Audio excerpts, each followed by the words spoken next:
नमस्कार दोस्तों, एक बार फिर से स्वागत है आपका अपने यूट्यूब चैनल फ्री स्टडी पर। आज की वीडियो में हम डिस्कस करने वाले हैं अपना क्वेश्चन नंबर 4। इससे पहले आपको 3 वीडियो मिल गई होगी और तीनों क्वेश्चन के आंसर राइटिंग के साथ। आज ये हमारी वीडियो नंबर 4 है व्यवहारिक हिंदी का वाले पर।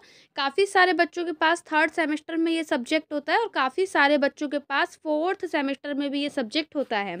तो मैंने आपका ये PYQ लिया है, यानी प्रीवियस ईयर क्वेश्चन, जिसमें आपसे पूछा गया था कि कार्यालयों में जो हिंदी भाषा का यूज़ होता है, कार्यालयों में प्रयुक्त होने वाली जो पारिभाषिक शब्दावली है, जो डिक्शनरी मतलब जो वर्ड्स होते हैं, उसकी विशेषताओं का उल्लेख करना है। ठीक है, तो देखो, कार्यालय आपको पता है कि कई टाइप के होते हैं, मतलब 2 प्रकार के होते हैं बेसिकली।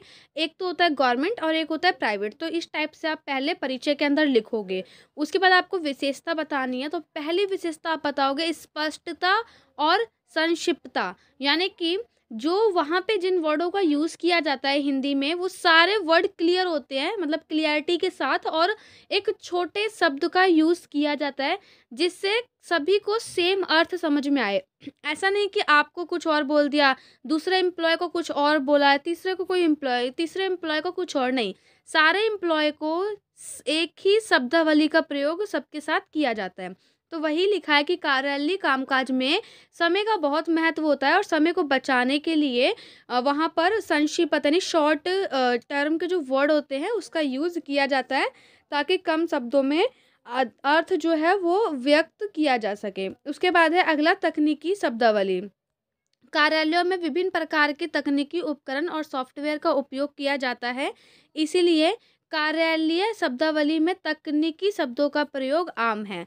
यानी कि जैसे जो भी गवर्नमेंट वो होते हैं, ऑफिस होते हैं, आप देखोगे वहाँ पर नॉर्मल तो लोग बोलते ही बोलते हैं, क्योंकि वो उनकी मतलब नॉर्मल लैंग्वेज है ना।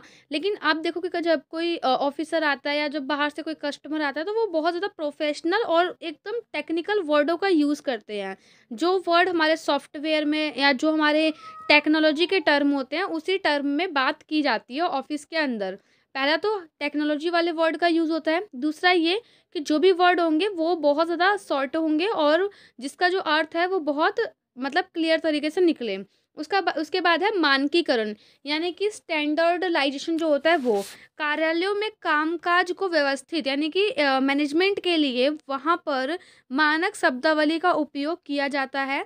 इससे सभी कर्मचारियों को एक ही अर्थ में शब्दों को समझने में मदद मिलती है। यानी कि सभी के लिए एक समान स्टैंडर्ड वर्डों का यूज़ होता है। मतलब ये नहीं कि किसी एम्प्लॉय से जो एचआर है वो किसी तरीके से बात कर रहा है, किसी से किसी तरीके से, नहीं। सबके साथ सेम बिहेवियर होता है और सभी के साथ मतलब एक मानक वाले वर्ड मतलब स्टैंडर्ड वर्डों का यूज़ होता है, ताकि सभी के लिए उस चीज़ का जो अर्थ है वो समान ही निकले। अगला है औपचारिकता।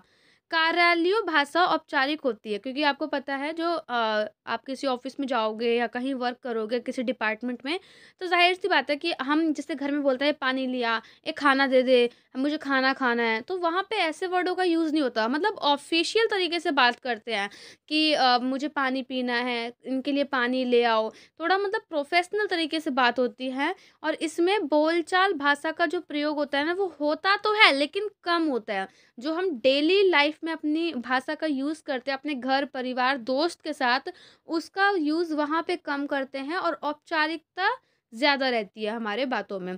देखो, आप जाओगे तो बोलते हो good morning sir, good morning ma'am, है ना। घर में क्या उठे, मम्मी चाय दे दो, सुबह हो गई, मतलब सुबह होती तो चाय तो सभी पीते हैं, चाय दे दो, ऐसे नॉर्मल बोलते हैं। मतलब बिल्कुल फैमिली में एक अलग अनौपचारिक तरीके से हम बात करते हैं, लेकिन वहाँ पे जाएंगे सुबह तो सबको जाते ही सबको गुड मॉर्निंग वगैरह विश करते हैं। तो वही है कि औपचारिकता नज़र आती है। उसके बाद है विशिष्टता। कार्यालयों में विभिन्न विभागों में अलग अलग प्रकार की शब्दावली का प्रयोग किया जाता है, यानी कि हर डिपार्टमेंट के लिए अलग अलग वर्डों का यूज़ होता है। उदाहरण के लिए बात करें तो लेखा विभाग में लेखा संबंधित शब्दों का प्रयोग किया जाएगा। अब जिसका मान लो कि एचआर डिपार्टमेंट है, तो उसके बात करने का तरीका थोड़ा-सा अलग होगा। क्यों? क्योंकि वो सारे वहाँ पे अपने स्टाफ से बात कर रहा है। जो कस्टमर सपोर्ट में काम करता है, उनका बात करने का थोड़ा लहज़ा तरीका अलग होगा। उनके वर्ड थोड़ा ऐसे होंगे, हाँ जी, नमस्कार सर, मैं यहाँ से बात कर रही हूँ, मैं आपकी क्या सहायता कर सकती हूँ? थोड़ा इस टाइप के होते हैं।